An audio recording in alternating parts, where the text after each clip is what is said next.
Alright guys, so in this video we're going to start with the login, okay, and this might take a couple videos. Just try to remember the workflow that we have in our back end. We need to request the token, and then we need that token to access any protected routes. And we're going to want to take that token once we log in, store it in local storage. Now we're going to make it so that if we're logged in, okay, so if that token is in local storage and it's validated, we're going to send that with every single request that we make, okay? So that way if we're logged in, we can access any protected routes. And then we're going to set up a logout so that it destroys it in local storage, so that we can't make those requests any longer. All right, so try to bear with me. It's a little complicated, but I'll try to explain things as we go along. All right, now we're going to need a new action. So this is our auth actions. Just like we have our register user, we're going to need a login user. So we'll say, we'll say login get user token. So we'll say const. Let's say, well, we need to export it. Const, and we'll call this login user, and it's going to take in user data. I keep doing user date for some reason. And we're going to be using dispatch as well here, so we want to say dispatch, set an arrow. All right. Notice when I save, the parentheses go away here. That's just because I'm using prettier, and if there's only one parameter, then it takes away the parentheses because they're not needed. Up here we have two parameters, so there are parentheses. So just in case that's confusing you. Now we're going to make an Axios request. It's going to be a post request, and we want to hit the route /API/users/login. Remember, that's the route that gets the token. We need to pass along our user data, and we need to get our response, so .then, and that'll give us a result. We're going to open up a code block here, and then for the catch, we'll get error. And we're basically going to do the same thing here that we did here when we dispatched get errors. Actually, we don't even need curly braces because we're just calling dispatch, so we can simply put that in like that. Oops. All right, so that takes care of the errors. That's the easy part. All right, now once we get the response here, we're going to want to save, let's say save to local storage. So we'll say const token, and we're going to get that from res dot, actually we'll use destructuring here. We'll say const token, and we can get it from not this, res dot data. All right, now let's say set token to local storage. So for you guys that don't know, we can just say local storage dot set item, and that will set an item. And local storage only stores strings. Okay, you can convert it. You can convert it to you can convert JSON to a string, store it, and then take it out and parse it back as JSON. But the token we can just store directly because it is actually a string. So let's call this JWT token, and then set token. All right. Now what we want to do is set it to the auth header. So let's say set token to auth header. Remember, we have to have that authorization in the header with the token. So we're going to call a function called set auth token, and then pass in the token. Now this function hasn't been created yet. We're actually going to create this in a separate file. So let's save this for now, and then let's create in our source folder, let's create a new folder called utils, okay, because this is basically a utility. And then in here, we're going to create a file, and we're going to call this setAuthToken.js. All right, now from here,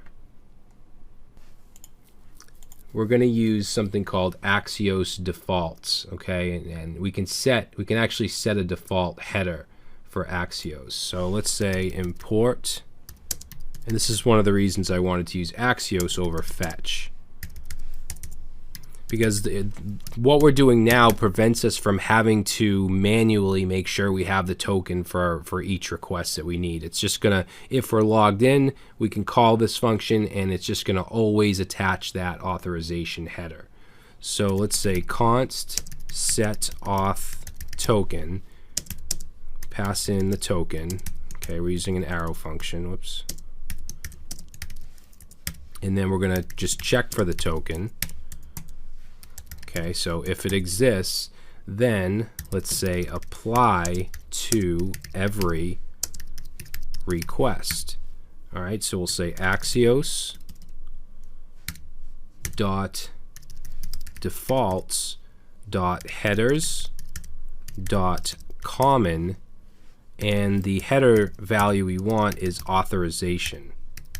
Okay, remember when we were using Postman, we used authorization. And then we just want to set that equal to the token. Okay? Else, if the token isn't there, then we want to delete the auth header.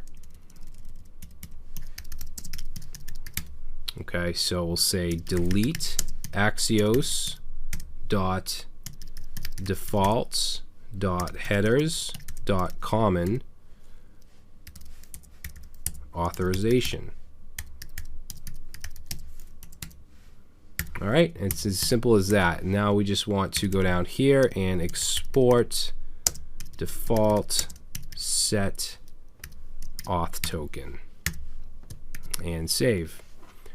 All right, and that's all we have to do in this file. This will take care of adding this authorization token to every request if we're logged in. So now we need to just import this, because right now it doesn't know what we're talking about. So let's go up to the top here, and let's see, we're going to add, let's put the types down below like that. So right here we'll say import set auth token from, and it's going to be /utils / set auth token. All right, so that'll do that. Now the next thing we're going to want to do is set the user. Okay, remember in our auth state we have that user object. We need that to be filled with the user. Now remember, this token actually includes the user information. It includes the user ID, the name, the avatar, things like that. So in order to decode this, we actually have to use a module called JWT decode. So we're going to go ahead and install that real quick. So let's go to a new terminal, and let's do make sure you're in the client folder, and let's do npm install JWT. I think it's JWT dash decode. Let me just double check real quick. JWT decode. Yeah, so let's install that. Because right now the token is just, it's that bearer token, that long string. What we need to do is extract the user from that. Okay, and this is going to allow us to do that. So now that we installed that, let's bring that in up here. So we'll say import JWT underscore decode from JWT dash decode, and then we'll go down, back down under where we have the set auth token, and let's say decode token to get user data. So we can say const, and we'll call this decoded, and we'll set that to JWT underscore decode, and then simply pass in the token. All right, now that will decode it, and what's going to be stored in here is the user data along with the, remember we had the issued at date and then the expiration of the token. That's going to all be stored in here. Then we want to set the current user. All right, so let's say set current user. Now what I'm going to do is create a separate function to do this and just dispatch to it. So we can actually call dispatch, and then in here we can say set current user and pass along decoded. Okay, so now what we want to do is create that set current user. So we're going to go under this login and we'll say set logged in user, and this will be export const set current user. It's going to have a decoded as a parameter, and we're going to use an arrow function. And then all we're going to do here is we're going to dispatch to our reducer. We're going to return, and we're going to say type set underscore current underscore user, which we haven't created yet, and then the payload is going to be that decoded value. So it'll be the actual user along with the token information, the expiration, and so on. All right, so now let's create this set current user. We're going to have to bring it in as well, so we can just simply go like that, save it, and let's go to our types.js. Let's copy this down, and let's do set current user and set current user. Okay, so now once that's dispatched, okay, so once this type set current user is dispatched, we need to catch it in the auth reducer. So let's go to our reducers, auth reducer, and we're going to want to go up here and bring that action type in. So set current user.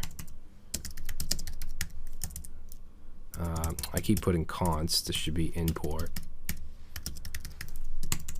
So that's going to be from /actions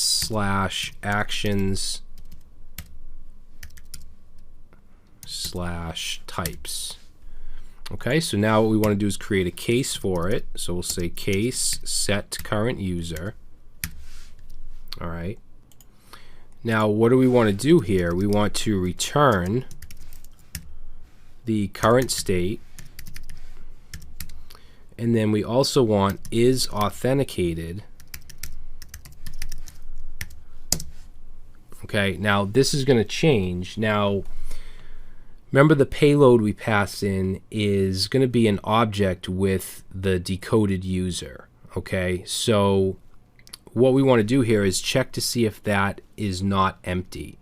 Okay, so I'm going to say not is empty, and then the action dot payload. Okay, because if that's filled with the decoded user, that means that we should be authenticated. If not, if it's an empty object, then we shouldn't be authenticated. And then the user is going to be the action payload itself. Okay, now is empty doesn't exist. We're going to use that same is empty that we used on the server side. Okay, remember that function we created? So what I'm going to do here is I'm going to save this, and we're going to get this error is empty is not defined, and let's go to our backend validation where we have this is empty.js. Okay, and what we're going to do is copy this entire thing,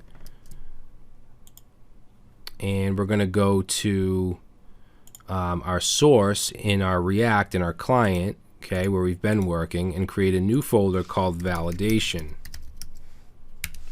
And then inside there, we're going to create a file called is-empty.js, and we're going to paste that in. Now, with React, we're using ES6 modules. We're not using common JS, so we just want to change module exports to export default. all right, but the function is the exact same. IsEmpty is going to be able to tell if it's undefined, if it's null, if it's an empty object, which is what we need it for in this case, or an empty string.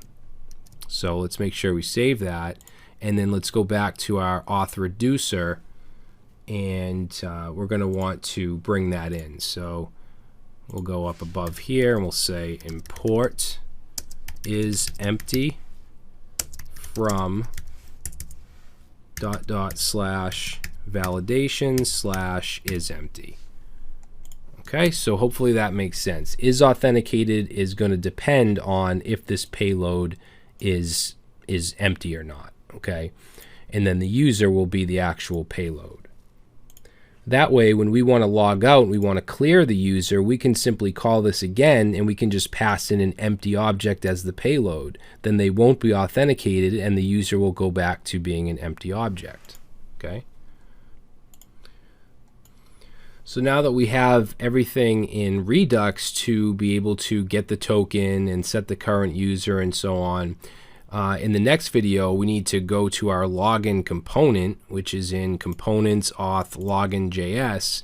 Right now, it's just basically, it doesn't do anything except log the user when they submit the form. Okay, so what we're going to need to do is basically what we did with the register. We want to bring in the auth state. We want to bring in the errors so that we can have our errors if the form is not filled out in right. And we want to, of course, call the action login user. So that's what we're going to do in the next video.